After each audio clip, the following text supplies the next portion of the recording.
"Work the ranch or I'll ship you to Dallas Nursing Home."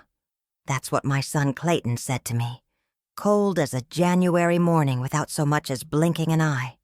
I looked right at him and smiled. But it wasn't no happy smile. It was the kind you get right before something inside you dies or comes back fighting mad. I stood up slow, didn't say a word, went to my room and pulled out my old leather suitcase, the same one I'd used to leave the house where I raised that ungrateful man. Started packing what little I had left, some clothes, a couple books, a photo album with old pictures, and one letter. An hour later, the quiet got broken by the rumble of a powerful engine. A shiny black SUV pulled up right to our front gate. From the window, I watched as Melody, my daughter-in-law, poked her head out with a frown deeper than the Rio Grande. Clayton walked over to the fence and hollered, "What in the Sam Hill is that truck doing here?"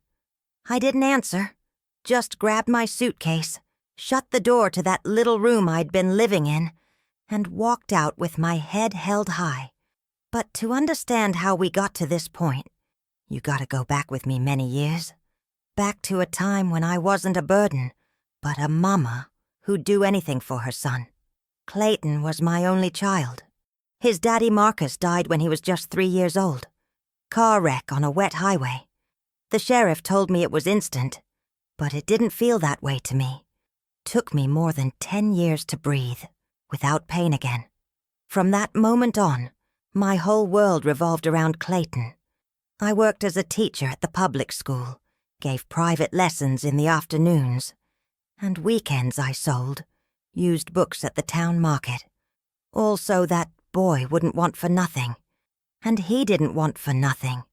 Got him into good schools, helped with his homework, stayed up late sewing costumes for school plays, sold my wedding ring to pay for computer classes when he was 12, taught him to be responsible, respectful, to say please and thank you, taught him to love books, to stand up for folks who couldn't speak for themselves. I thought I was raising him to be a noble man. Didn't know I was raising my own executioner. Clayton was a sweet child when he was little. Used to write me letters on notebook paper. "Mama, when I grow up, I'm gonna buy you a house with a big yard. You'll have a porch swing and lots of cats." I'd cry reading them, thinking all this hard work is worth it. My son's gonna be a good man. He'd call me his best friend. Said we were a team against the world. When he got scared at night, he'd crawl into my bed and whisper, "Mama, you'll always be here, right?" And I'd hold him close and promise, "Always, my love, always." But time passes, and promises fade away like morning dew. The first crack showed up when Clayton met Melody. He was 24, working at the bank, and she was ambitious, too ambitious. Brought her home one Sunday to meet me. I remember that day like it was yesterday. "Mama, this here's Melody," he said with a proud smile. "My girlfriend." She looked me up and down wearing these big old sunglasses like she was some movie star. "Hello," she said without smiling. "Nice to meet you." Her handshake was colder than her stare. That day I knew something was fixing to change. And it did. After they got married, Clayton started visiting less. No more coming over for Sunday dinner. He'd make excuses. Too busy with work. Too tired. Had other plans. The son who used to call me his best friend now barely called at all. When he did, it was always about practical things. "You got my birth certificate? Where'd you put my high school papers?" I'd try to talk to him about his day, his dreams, like we used to. But he'd cut me short. "I don't have time for all that, Mama." The boy who once crawled into my bed seeking comfort now acted like my very presence was an inconvenience. One day they offered me early retirement. My health was getting fragile, and I felt it was time to rest. I called Clayton, all excited to tell him the news. "Son, guess what? They offered me early retirement. I can finally rest a little." He barely seemed to hear me through the phone. "Well, if that's what you want," he said, distracted. I could hear Melody in the background telling him to hurry up. No congratulations, no, Mama. You deserve to rest after all you've done. Just cold indifference from the son I'd sacrificed everything for. But the worst was still coming. When little Savannah was born, I knew she'd be my last refuge. My granddaughter was a ray of sunshine in all that darkness. At first, Melody didn't want me watching her. "I'd rather have someone younger," she'd say. "Besides, Dorothy ain't used to modern babies. Modern babies, like they were some kind of appliances. But eventually they let me watch her some afternoons. Those were the best hours of my week. I'd tell her stories. We'd play hide and seek. I taught her to write her name in cursive. "Grandma, how come you live in such a tiny room?" she asked me once. "Because it's fair, honey. I don't want to be a bother to nobody. But you ain't bothering me. I like being with you." That phrase got carved into my soul. Things with Melody kept getting worse. She started avoiding me, talking to me in snide whispers. "Dorothy, can you not leave your things scattered in the laundry room? Dorothy, close that back door. Cold air's getting in. Do you have to make noise right now?" It was my house, or at least it used to be. They'd remodeled it, sure, but the land was still mine. Still, I felt like an intruder, like a presence that made folks uncomfortable. When I tried talking to Clayton about how Melody treated me, he just said, "Melody's real sensitive, and sometimes you don't help matters none." That was the first time I felt completely alone. My own son, the boy I'd held through nightmares, who I'd taught to ride a bike, who I'd cheered for at every school play. That son was choosing his wife's comfort over his mother's dignity. One day, Clayton called me into the main living room. I'd just finished washing Savannah's clothes, had my hands still damp. "Mama, we need to talk." The way he said it, so formal, so cold, it wasn't my son talking anymore. I sat on the edge of the couch. Melody stood there with her arms crossed like she was fixing for a fight. "This ain't working out," Clayton said, not even looking me in the eye. "We're stretched thin with money. Can't afford to support another person." "Another person?" I felt my heart breaking. "I'm your mother, Clayton," I whispered. "I raised you. I gave you everything I had. I know, Mama. But you're grown and can make your own decisions. If you don't want to go to a nursing home, you're gonna have to work." The son who once promised to take care of me was now telling me I was a burden. The boy who used to say, "Mama and me against the world," was now making it clear I was on my own. I felt my throat tighten up, not because of what he said, but how he said it. Like I was some stranger asking for a handout, not the woman who'd worked 3 jobs to put him through school. "That ain't fair," I said, real quiet, my voice barely holding together. "Life ain't fair, Mama," Melody shot back. "Welcome to the real world." Clayton didn't even correct her, didn't defend me, just sat there, letting his wife talk to his mother like trash. Clayton stood up. "We talked about it. Take your time, but we can't keep going like this." I just sat there listening to that old clock on the wall, tick, tick, tick, and I knew something inside me just broke. My son, my only child, the center of my universe for decades, had just told me I wasn't welcome in his life anymore. What they didn't know is that I wasn't as alone as they thought. For months I'd been getting letters. Letters from Wyatt, a love from my youth I never forgot. He found me through an old friend, wrote me with such tenderness asking if I still thought about him. And yes, I thought about him more than I should have. We started talking on the phone, then video calls.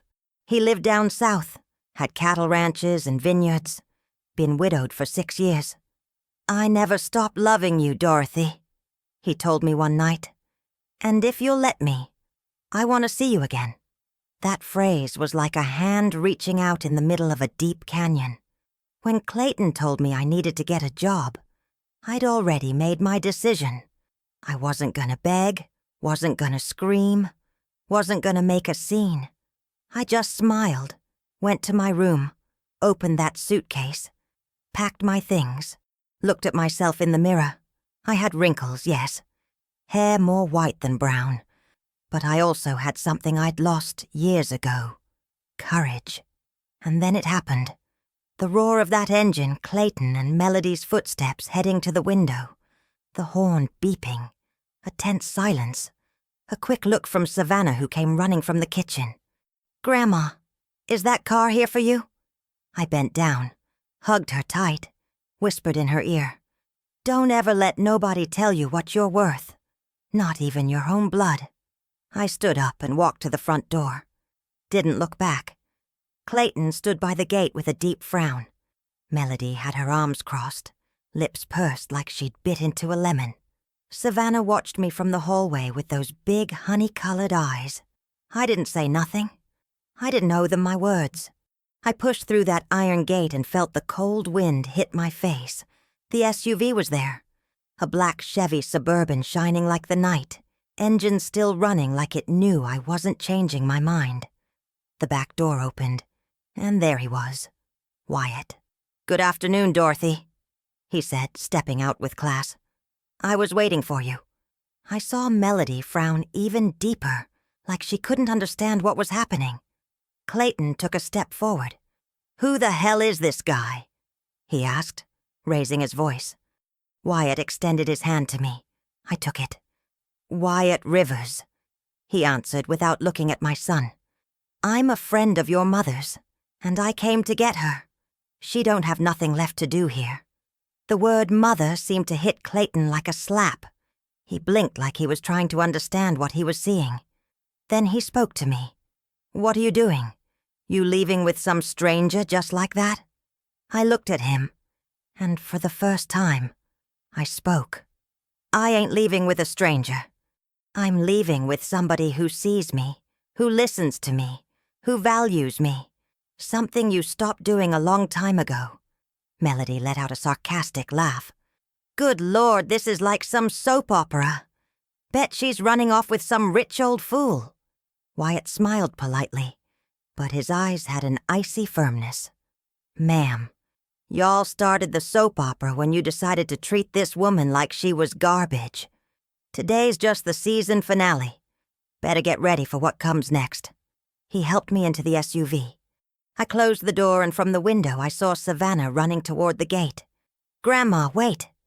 Wyatt stopped the truck before driving off. I rolled down the window. Savannah stuck her hand in her pocket and gave me a folded paper. "It's a drawing for you." I took the paper, hugged it close, and whispered, "Don't ever change, my love. You're the one with the heart." The truck started moving, and I didn't look back. The first few blocks were quiet. I watched the streets that had seen me drag grocery bags, enter through back doors like I was hired help, and keep quiet through insults because I didn't bring in money. Every tree, every post was witness to my silence. And now they'd witness my leaving, too. Wyatt drove smooth and easy, like he had all the time in the world. "You all right?" he asked without taking his eyes off the road.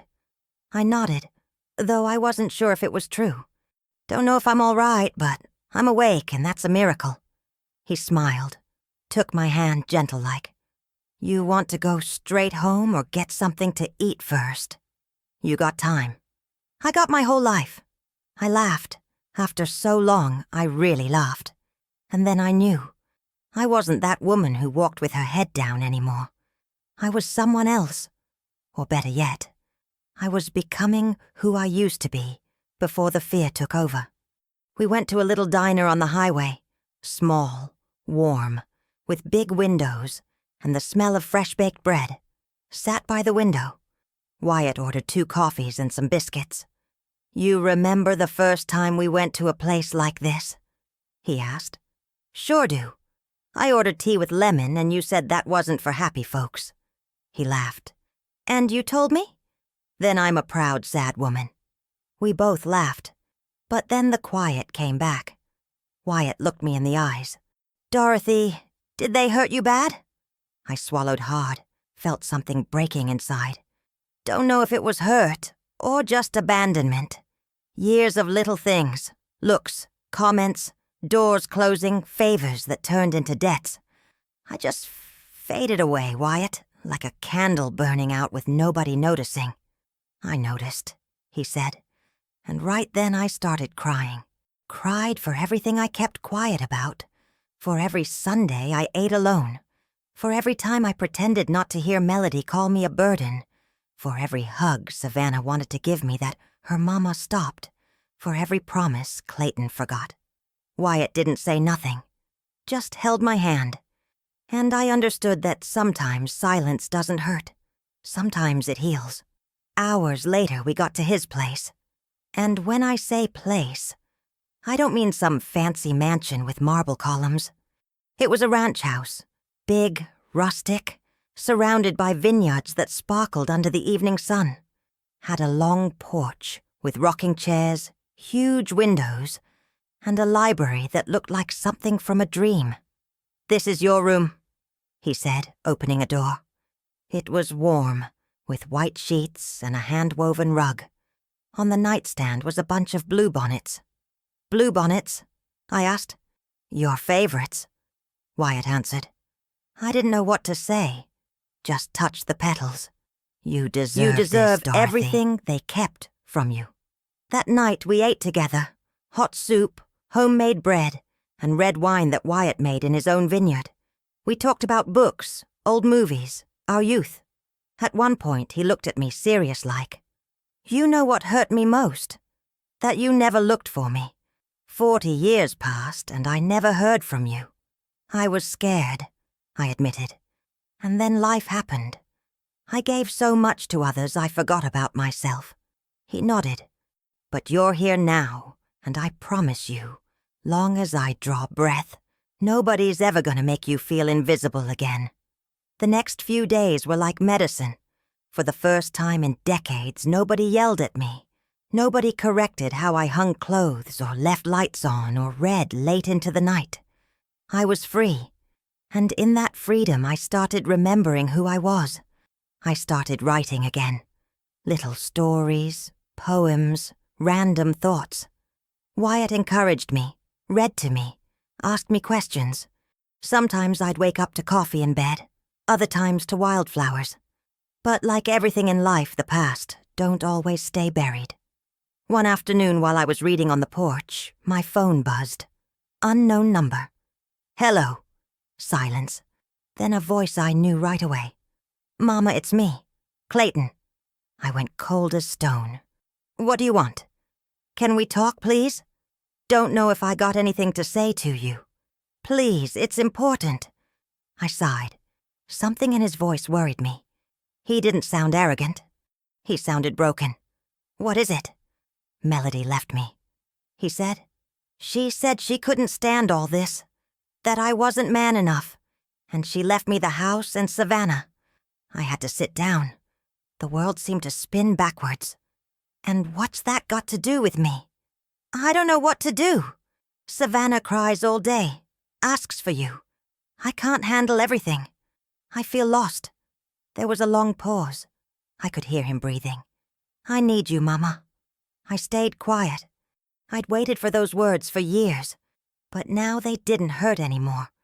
They were just a rusty chain trying to drag me down again. And then I said, "I needed you too, Clayton. For years. And you weren't there." "I know. I messed up. I was an idiot. Don't tell me. Show me. Because if you want me to come back, it ain't gonna be to that little room or your disrespect." Clayton sobbed. I hadn't heard him cry since he was 6 years old. "Can I come see you?" I thought about it and said what I never thought I'd say. "Yes, but don't come alone. Who you want me to bring?" "Bring Savannah. She's got the right to see me. You're gonna have to earn that right." The morning sun lit up the vineyards, but my heart was torn between peace and worry. I'd agreed to see Clayton, not because I trusted him, but because my granddaughter Savannah deserved to know I hadn't abandoned her. Wyatt watched me from the porch while drinking his coffee. "You sure you want to see them?" I nodded, though inside I was shaking. Not for him. For her. Wyatt set down his cup, came over and touched my cheek. Whatever happens, I'll be right here. You ain't alone, Dorothy. Not anymore. I took a deep breath and waited. At 11:30, that same family car that had seen me keep quiet so many times came through the wooden gate. Clayton got out first. He wasn't the arrogant, cocky man from weeks before. Dark circles under his eyes showed sleepless nights, and his wrinkled shirt seemed to hang off his body. Savannah got out after him, ran toward me without thinking twice. "Grandma!" I hugged her with a strength I didn't know I had. Her hair smelled like almond soap, and her little body trembled with excitement. "I thought you didn't want to see me no more," she whispered. "Never, my love. Don't ever think that again." Clayton watched us from a few feet away, not knowing what to do with his hands or his guilt. "Can we talk?" he finally asked. I looked at him hard. 10 minutes. Nothing more. We sat on the porch. Wyatt went inside with Savannah and offered her juice and cookies. Through the window, I watched her telling him something, moving her hands like little wings. My granddaughter was happy, and that gave me strength. Clayton sat across from me, fidgeting like the seat was on fire. "Don't know where to start," he said. "Then don't start. Just be straight with me." He swallowed hard. "You're right about everything. I failed you. Let things happen I should never have allowed. Let Melody humiliate you, make you feel like a burden. And I ignored it, focused on my work, on my daughter, and pushed you aside. You didn't push me aside. You threw me aside. There's a difference." He hung his head, looked defeated. "I know I got no excuses, but I'm here because I'm alone and because I just now understand what you did for me all those years. And you just now figured it out?" "Yes, when I found myself washing dishes, cooking, looking for clothes for Savannah, taking her to school, dealing with her crying. I understood. Understood that you did all that, and I never valued it." Silence. "I'm sorry, Mama." I kept looking at him. He was my son, the one who used to tell me I was his queen when he had fever, and I'd read him stories. But he was also the man who let his wife treat me worse than hired help. Both truths lived together, and both hurt. Don't know if I can forgive you, but I can listen. That's a start. We spent the afternoon in the garden. Savannah played with Wyatt, who taught her to plant a little grapevine. They laughed like they'd known each other forever. Clayton watched me quietly. "He loves you, doesn't he?" "Much more than you allowed yourself to." "And you love him?" "I'm rediscovering that, but yes, I do." Clayton nodded. His pride seemed to melt with every word. "Don't know if I got the right to ask this, but could you stay with Savannah a few days?" "Why?" "I got a temporary job in another city. Just a few weeks. Got nobody to leave her with, and she wants to stay with you." I turned to my granddaughter. Her eyes shone with hope. "Can I, Grandma? Can I stay with you and Wyatt?" Wyatt appeared then, like the scene called him up. "It'd be an honor, but only if your grandma agrees." I sighed. "All right, but under my rules. No surprise visits, no interference." Clayton nodded right away. "Thank you. Thank you so much." Before leaving, he turned one last time. "I know I got a lot to prove. Just want you to know I'm willing to undo all the wrong I did." I watched him get in that car and drive away down the dirt road. Part of me felt relief. Another part, nostalgia. But none of me felt guilt. The days with Savannah were pure healing. We'd have breakfast together, walk through the vineyards, bake cookies. Wyatt became her quiet hero. Told her stories, listened without rushing, taught her to recognize stars at night. One afternoon while Savannah was drawing on the porch, Wyatt hugged me from behind. "Never imagined having this," he whispered. "This what?" "Peace, family, real life." I turned to look at him. His eyes were wet. "Thank you, Dorothy, for coming back to me." "I didn't come back. I found myself again, and you were right there. But calm always has a price. One night while we were eating dinner, Savannah got a message on her tablet. "It's my mama," she said without looking up. "She wants to know if I'm okay, and she told me something weird." "What's that?" "That Daddy's dating some girl now. That he's got somebody to leave me with. That maybe soon he won't need me no more." Wyatt and I looked at each other. "How does that make you feel?" I asked her. "Sad, but also, I don't want to go back. Here I feel happy." I hugged her. "You'll always have a place here, my love. Always." But something lit up inside me. Melody. That woman couldn't let go of control even from far away. And if Clayton was starting over, who was gonna make sure he didn't repeat his mistakes? That night I sat at Wyatt's desk, took paper and pencil and wrote a letter. "Dear Dorothy, for years you let others decide your worth. Let them label you. Let them hide you. But you ain't shadow. You're light. And even when light flickers, it always comes back. Don't ever forget who you are. You're starting a new life, and this time, you ain't alone." I folded the paper, put it in a little box next to a picture of me and Savannah. That would be my reminder, my anchor. 2 days later, Clayton came back. He was smiling, carrying flowers. But something in his look alerted me. "I got news," he said. "Good news." "Oh, yeah?" "They offered me a permanent job. Good pay, steady. But it requires moving." "Where to?" "Another state, New Mexico." "And Savannah?" She looked down, hesitated. "She can come with me. Or if you want, you could come too." The offer hit me like a punch. "You saying I should leave my life, my home, to come live under your wing again?" "Not under my wing. As family. Together. You can help me with Savannah. You can have your space. It wouldn't be like before." I looked at him for a long time, and then I knew. He hadn't really changed. Still thought I existed to serve, to fill gaps, to put out fires he couldn't handle. I stood up. "Thanks for the offer, but no." "And Savannah? She can decide, but I ain't gonna fade away again." That night while I was making dinner for Savannah, I sat next to her. "Your daddy wants to move and wants to take you. And you?" "I want to stay with you." "You sure?" "Yes. Here I feel loved. There I feel forgotten." Wyatt appeared right then, carrying fresh-baked bread. "Room for one more?" Savannah smiled, and for the first time I knew everything was gonna be all right. We'd broken the cycle. The morning started with birds singing and the smell of coffee Wyatt was making. Savannah still slept in the room we decorated together, full of soft colors and storybooks. It seemed like a dream to have built that refuge, that home, where love wasn't a debt, but a choice. But dreams, I knew well, could be fragile. Wyatt came over with 2 cups and a look that made me frown. "This came for you," he said, handing me a beige envelope with no return address. I took it carefully.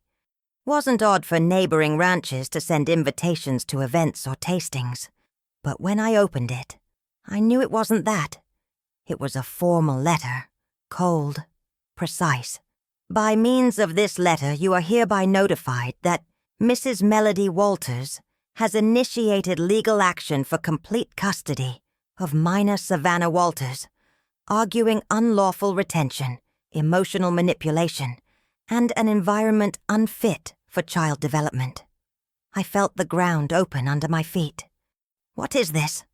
Wyatt asked, worried at seeing me go pale. "Melody's accusing me of kidnapping my granddaughter."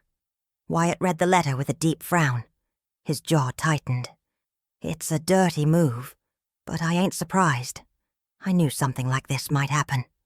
"And now what do?" I asked, feeling vulnerable for the first time in weeks. "We called somebody. I got a friend, a retired lawyer, but real good. His name's Buck Ferguson. I'll tell him everything." That same afternoon, Buck came to the ranch. A man in his late 60s with a calm voice, steady hands, and sharp eyes. He listened to my story without interrupting, took notes, watched, analyzed every detail. They got a child together, but the mother's using the system to manipulate the situation, he said at the end. This ain't gonna be easy, but we got something to fight with. Can she take Savannah from me? I asked with a broken voice. Buck took a deep breath. Only if Savannah wants to go with her, or if she proves you're unfit. But from what I see, there ain't nothing here that shows danger. Just the opposite. Melody can lie. She's done it before. And we're gonna tell the truth and prove it. I felt wrapped up safe. For the first time, somebody was talking to me about justice, not resignation. That night we ate dinner, all three of us together. Savannah noticed something different in the air. Something happen? She asked, moving her noodles around with her fork. I looked her in the eyes. Didn't want to lie to her, but didn't want to burden her with worries that weren't hers to carry. Your mama wants to see you, and she's a little upset because you didn't come back with her. Savannah looked down. She got mad because I want to stay with you. Maybe. But it ain't your fault. You got the right to choose where you feel happy.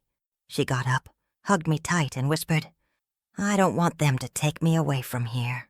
And my heart broke. Wyatt took her to bed. When he came back, he found me on the porch, smoking a cigarette after years of not doing it. I don't want to lose everything again, I told him. You ain't gonna lose nothing.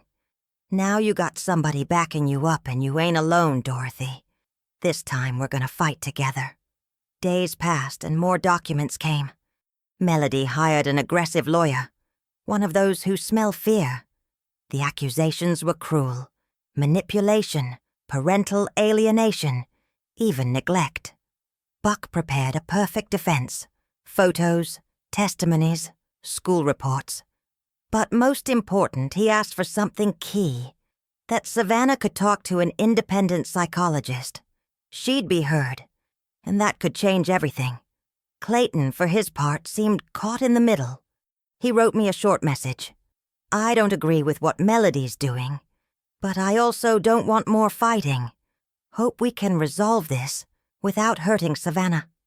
I ignored him. I didn't have space in me for fence-sitters anymore. Days later, the front gate buzzer sounded. Wyatt looked at the camera and frowned. It's Melody. She's alone. What's she want? With the attitude of a dethroned queen, I straightened my hair, looked at myself in the mirror. It wasn't for her. It was for me. I wanted her to see me strong, whole. I went out to meet her. Melody got out of a brand new car wearing dark glasses and perfume that invaded everything around. She carried an envelope and a fake smile. Dorothy, she said like we were old friends. Good to see you looking so well. What do you want? I came to give you a chance to resolve this like grown-ups, like civilized women. Civilized? You're accusing me of kidnapping my granddaughter. I'm defending my daughter. You ain't her mother. You ain't nobody, legally speaking. You can play the good grandma for a few days. But Savannah's coming back with me whether you like it or not. Savannah already chose. And that eats at you, don't it? Melody stepped closer, lowering her voice. You're a lonely old woman, a burden. That ranch is gonna fall apart. And when Wyatt gets tired of playing happy family, you're gonna be left with nothing. Savannah don't belong to you, and I swear on my life I'm gonna take her, even if I have to destroy you to do it. Her look was pure poison. You done? I asked without blinking. See you in court. She smiled and left. That night I cried quietly in the kitchen, hands shaking. Not from fear, but from fury. How dare she go so far? How was it possible that they'd pushed me aside, forgotten me, and now accused me of wanting to keep love by force? Wyatt found me there with tears falling on the counter. You can't let her win. Not again, he said, taking my face in his hands. I don't want to fight. I want to live. Then we're gonna fight to live. Ain't no other way. And he was right. The next few days were a hurricane of hearings, visits from social workers, psychological interviews. Savannah responded with unexpected maturity, said firmly that she felt cared for, loved, and respected in our house, that in her old home nobody listened to her, that her mother was always absent or in a bad mood. The psychologist wrote a clear report. The minor expresses a strong emotional bond with her grandmother Dorothy Walters, with whom she states she feels protected, understood, and happy. No emotional manipulation is detected. It is recommended to preserve the stability of the current environment. When Buck read it to me, I couldn't help crying. It was the first time a legal document said something I already knew. Savannah wasn't being held against her will. She was safe. Days later, they called us to court. Melody arrived looking perfect with her lawyer and her marble mask. I arrived with Buck, Wyatt, and my heart racing. Savannah didn't attend on the judge's recommendation. The judge read the reports, listened to the lawyers. The tension was thick as molasses. "Mrs. Melody Walters," he finally said, "we find no grounds to remove shared custody or to doubt the fitness of Mrs. Dorothy Walters as temporary caregiver. The minor has clearly expressed her wishes. Therefore, custody will remain as is, and supervised visits will be established for you." Melody clenched her teeth. Her lawyer put a hand on her arm like he was calming her down. "This ain't over," she told me as she passed. "You don't know what I'm capable of." I looked at her with a peace she couldn't understand. "Yes, I do. That's why I ain't scared of you." That night we had a special dinner. Wyatt cooked his famous meat pie. Savannah made a makeshift cake with cream and cookies. We laughed like we'd slayed a dragon. And in a way, we had. After putting Savannah to bed, Wyatt and I sat on the porch. "Today you were a lioness," he told me. Today I felt alive for the first time in a long while. He took my hand, kissed my fingers. "I love you, Dorothy, just as you are. And with you, I want everything." I looked at him, my chest filled with something new. Not gratitude or dependence, free love, chosen love. I never thought love could feel like this after so many years, after so many wounds. With Wyatt, it wasn't just companionship, it was freedom.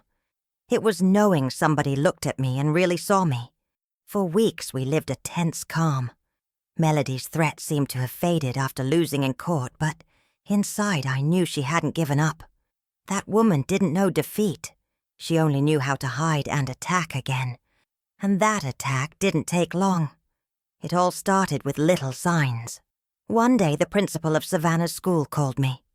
"Mrs. Walters," she said with a worried tone, "we received a request for change of legal guardian. Says you're no longer authorized to pick up Savannah." "What?" "The request came signed by Melody Walters, but it don't have court backing. Of course we ain't gonna allow it, but I'm letting you know because it's serious." I hung up with shaking hands, sat on the edge of the bed with a feeling of absolute helplessness. Wyatt, seeing me like that, knelt in front of me. "Her again?" I nodded. "She's trying to remove me from Savannah's environment, little by little from behind. She can't, but we're gonna have to stay alert." That night I talked to Buck. He confirmed my suspicions. Melody was appealing the sentence, but not just that. She'd made false reports for psychological abuse and social isolation. Worst of all, she'd hired a private investigator to follow me. There were photos, videos, even screenshots from my social media. "This ain't just a legal matter anymore," Buck said. "It's a personal attack. She wants to destroy you." "And what can I do?" "Yes, we can fight back, but we gotta go all out." I sighed, looked out the window. Savannah was playing with Wyatt in the garden, making soap bubbles. Her laugh was so pure, it hurt to imagine it getting snuffed out by her mother's shadow. "Then let's fight," I said. "For her, for me." Buck nodded. "And this time, we're gonna expose her." The next few days were a whirlwind. We gathered evidence of everything. Calls, recordings, messages. Melody had threatened to kick me out if necessary. She'd screamed at Savannah over the phone, calling her ungrateful. She'd even lied about her job, declaring false income to avoid sharing child support. Buck prepared a lawsuit for defamation, judicial harassment, and emotional damages. But just when we felt we had control, something happened that left me frozen solid. One night, Savannah didn't come home from school. The teacher swore her mother had picked her up because she had a visit scheduled. But that visit wasn't authorized. I panicked. Called the school, Buck, Wyatt. Nobody knew nothing. I dialed Melody's number. Turned off. It was 3 hours of pure hell until I got a text. Savannah's fine. She just needed to be with her mother. I'll let you know when I bring her back. Didn't say where they were or when she'd return. Just that. Wyatt held me tight while I shook like a leaf. We called the police, filed the report. That night I didn't sleep, just cried. Felt like my soul was being ripped from my body. Next morning, Melody showed up at the ranch with Savannah by the hand. The child had red, swollen eyes from crying. "Here she is," she said with cynicism. "She's fine. Just needed to be with me. You can't forbid me from seeing her. You didn't have permission. That was kidnapping. Oh, please. Dramatic as always. Look at her. She's alive, ain't she?" Savannah broke free from her hand and ran toward me. "Grandma!" I hugged her with all my strength. Never felt such relief before. "We're gonna go all the way with this," I told Melody with a trembling but firm voice. "Do it. We'll see who's left standing in the end." And she left. Buck activated the whole legal system, requested a temporary restraining order. The judge accepted. Melody couldn't get within 300 feet without a court order, but that only made her madder. A week later, somebody broke the windows on Wyatt's truck. Days after that, we found animal waste at the ranch entrance. One dawn, we heard a crash. Somebody had thrown rocks at the roof. Savannah woke up screaming. Wyatt went out with a bat, didn't find nobody. We reported everything, but the authorities said the usual. Without proof, can't do much. I wasn't sleeping anymore. Lived on high alert. Wyatt suggested something drastic. "Dorothy, let's move." I got a house in Fredericksburg, farther away. We could start fresh there, without all this craziness. And abandon this? No! If I leave, she wins, and I ain't gonna allow it. Wyatt nodded, didn't pressure me, but I understood the exhaustion was getting to him too. One afternoon while shopping in town, a woman approached me in the supermarket line. "You're Savannah's grandma, right?" "Yes. I heard your daughter-in-law reported you for mistreatment. They say the girl don't go to school. That true?" I felt my stomach drop. "That's a lie." "Well, you know how people talk. Some folks shouldn't be raising children." I left without buying nothing. The smear campaign had started. Neighbors looked at me with suspicion. Some withdrew their invitations. Others stopped saying hello. They were isolating me. And that hurt more than Melody's insults. One night after putting Savannah to bed, I went out to the garden, looked at the sky searching for answers. Why is this happening to me? I whispered to the air. I just wanted to take care of my granddaughter. Love without fear. Is that too much to ask? Wyatt came out and hugged me from behind. You ain't alone, even if the world screams otherwise. I'm with you. And if she don't stop, if she keeps trying to break us, then we're gonna resist until our last breath. Few days later, we got the final summons. Melody had managed an extraordinary hearing. She was gonna present new evidence to request exclusive and definitive custody. It was her final blow. The trial would be in a week, and I had to get ready. Buck gave me advice. Don't just tell your version. Show your life. Show who you are. Let the judge see you ain't a threat. You're support. That night, I wrote a letter. Didn't know if I'd read it, but it helped me organize my soul. My name is Dorothy Walters. I'm 66 years old. I ain't perfect, made mistakes, but I'd never stop loving someone who needs me. I ain't fighting for pride. I'm fighting for a bond life gave me, and I ain't planning to hand it over to nobody's whim. I kept the letter in my purse and decided that would be my shield. Savannah, knowing about the trial, got scared. Am I gonna have to leave? No, my love. This time we're gonna win. And if not? I looked at her with my soul breaking. Then we'll go together, wherever. But together. She smiled, hugged me. You're my home, Grandma. And that phrase was worth more than 1,000 sentences. The day of the trial came with an impossible mix of feelings. Fear, hope, anger, and something deeper I didn't know if it was courage or just plain exhaustion. I dressed soberly, combed my hair carefully, and before leaving, hugged Savannah tight. I love you, Grandma, she told me, looking at me with those big eyes. I love you more, my queen. Whatever happens, nothing's gonna separate us, you know that? She nodded with silent tears. Wyatt took my hand to the car. Buck was waiting for us at the courthouse door. Today we ain't just defending you, he said. We're gonna show who Melody really is. We entered the courtroom. There she was, perfect in a tight black dress, hair pulled back, makeup flawless. A mask. She looked at us like we were insects. I breathed deep. I wasn't gonna break. The judge, an older man with a stern expression, started the hearing. We're here to resolve the appeal presented by Mrs. Melody Walters, who requests exclusive custody of her daughter Savannah and revocation of provisional custody granted to Mrs. Dorothy Walters. Everything was at stake. Melody spoke first. Your Honor, my mother-in-law has emotionally manipulated my daughter. She's alienated her from me, interfered in her development, prevented contact with my environment, and created an authority figure that don't belong to her. Savannah needs a mother, not an obsessive and possessive grandmother. Those words hurt. But what hurt more was that she said them with a trembling voice, like she really believed she was right. She presented videos taken out of context. One where Savannah told me she didn't want to see her mother. Another where I called her my baby. Buck stood up. With all due respect, those fragments don't show nothing illegal or inappropriate.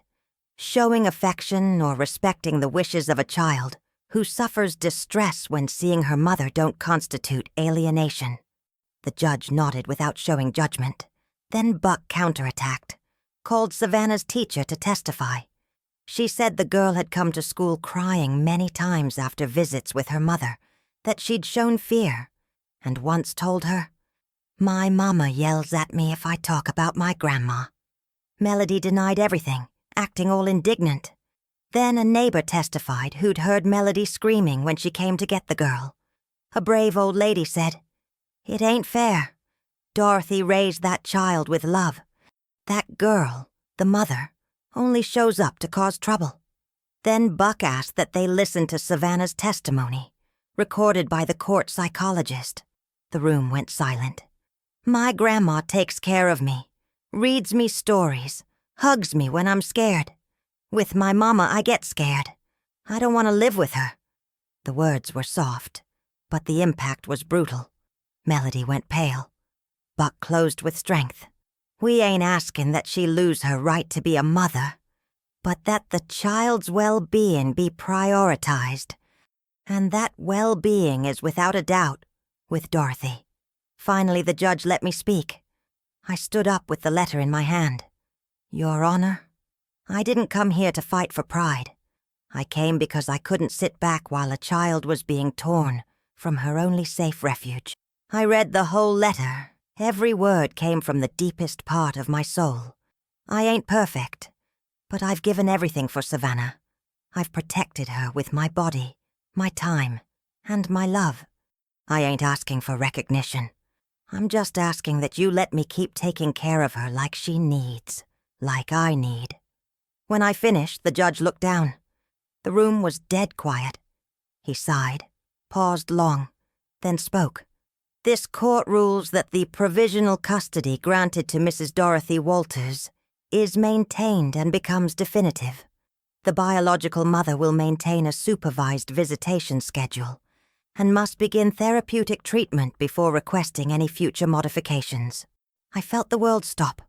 Wyatt squeezed my hand. Buck smiled.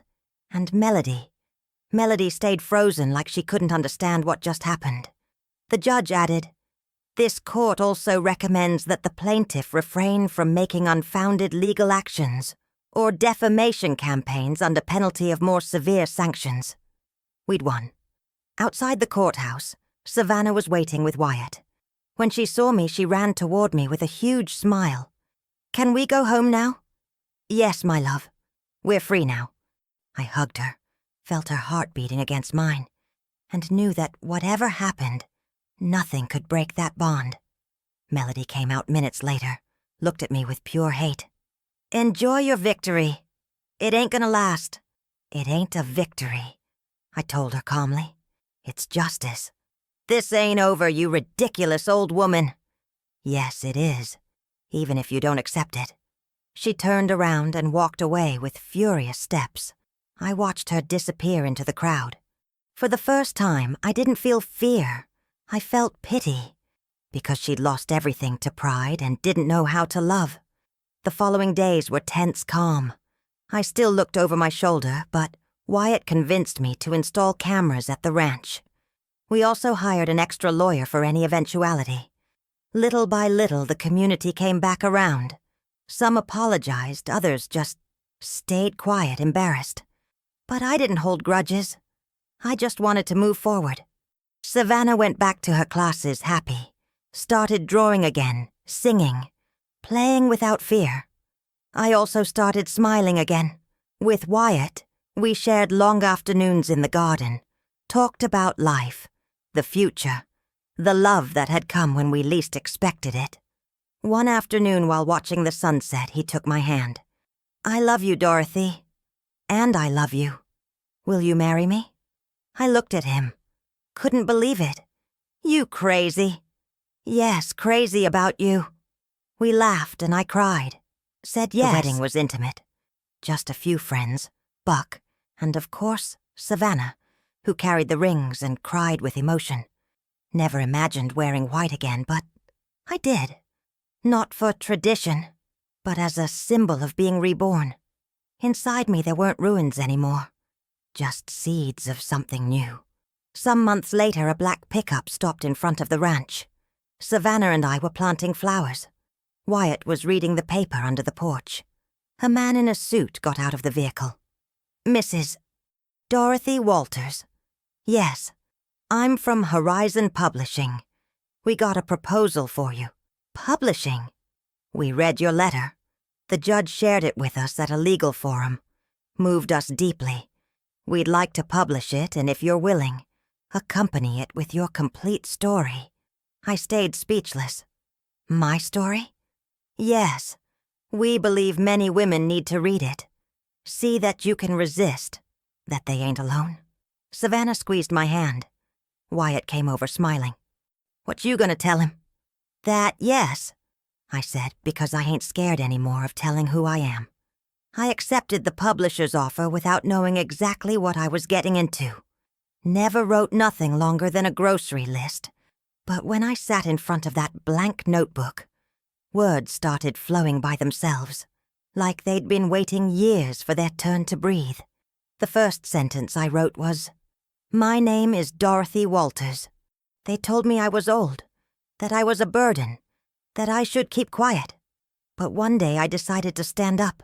For weeks I spent every morning writing, remembering, crying, healing. Pain turned into paragraphs, anger into chapters, loneliness into a voice. Buck helped me organize the facts. Wyatt corrected my spelling mistakes with infinite patience. Savannah sometimes sat next to me and asked, "You telling about when you saved me, Grandma?" "Yes, my love. But I'm also telling how you saved me." The book got published 6 months later with a title that left no doubt. "Work the Ranch, or I'll Ship You to Dallas. Stand Up." The cover showed a silhouette from behind with a suitcase in hand, standing in front of an open gate. I didn't expect it to sell much. Thought maybe a few women in some library would read it. But the unexpected happened. It went viral. Social media flooded with phrases from the book. Women of all ages started sharing their stories. Some wrote me letters, others sent me crying voice messages. One even came from another state, just to hug me. "Your story made me go back home," she told me. Made me ask my mama for forgiveness. Made me understand everything I didn't want to see. I couldn't believe it. One day a TV host called to invite me on an interview show. "We want you to come tell your story live. It's inspiring. You're changing lives." I hesitated. Didn't like being in the spotlight. But Buck insisted. "You gotta go, Dorothy. Not for you. For all the ones still keeping quiet." I went, entered the studio shaking. The lights, cameras, microphones. Everything seemed overwhelming. But when the host greeted me warmly, something in me calmed down. "Dorothy," she said, "thousands of women are watching this. What would you tell those living what you lived?" I thought for a few seconds, then answered, "Don't believe you're alone. Don't listen to whoever tells you it's too late, that you don't matter anymore. Because there's always a day to start over, even if you're 60, 70, or 80 years old. It's never too late to stand up." The ovation was immediate. And it wasn't for me. It was for all of us. After the show, life changed. They invited me to speak at community centers, interviewed me on radio shows. Even a university asked me to speak at a senior citizens' rights conference. But I kept being the same. Still got up early to make Savannah breakfast. Still cleaned my garden, watered plants. Still sat with Wyatt to watch the sunset. One day, while we were drinking sweet tea under the porch, he looked at me and said, "You realize what you did? You turned humiliation into dignity, sadness into strength. Not just anybody does that, Dorothy." "I just did what any mother or grandma would do," I answered. "Defended the ones I love." "Yes, but you also defended yourself. And that's harder." Melody stayed away. Kept up the supervised visits with cold distance. Savannah little by little started talking to her without fear. I never spoke bad about her mother, never, because I understood something deep. You don't win by hating, you win by loving stronger. One day Savannah asked me, "Did you forgive her, Grandma?" I stayed quiet a moment. "Don't know if I forgave her, but I don't hate her no more." "Is that the same thing?" "No. It's more than enough." Years later, the book got adapted into a stage play. They invited me to the premiere. The curtain opened and I saw an actress with white hair playing me, with the same suitcase in hand, same tremor in her voice. Hearing my own words in another body made me cry. Wyatt squeezed my hand. Savannah, now a teenager, hugged me. "That's you, Grandma. The bravest of all." The play ended with the actress opening the gate and getting into an imaginary car.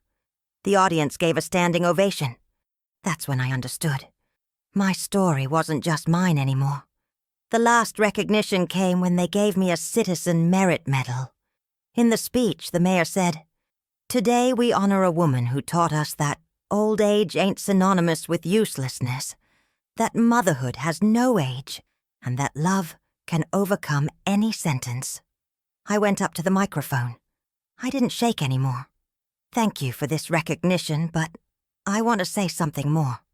When my son told me, 'Work the ranch, or I'll ship you to Dallas Nursing Home,' he didn't know he was giving me an opportunity, because sometimes what seems like the end is just the beginning.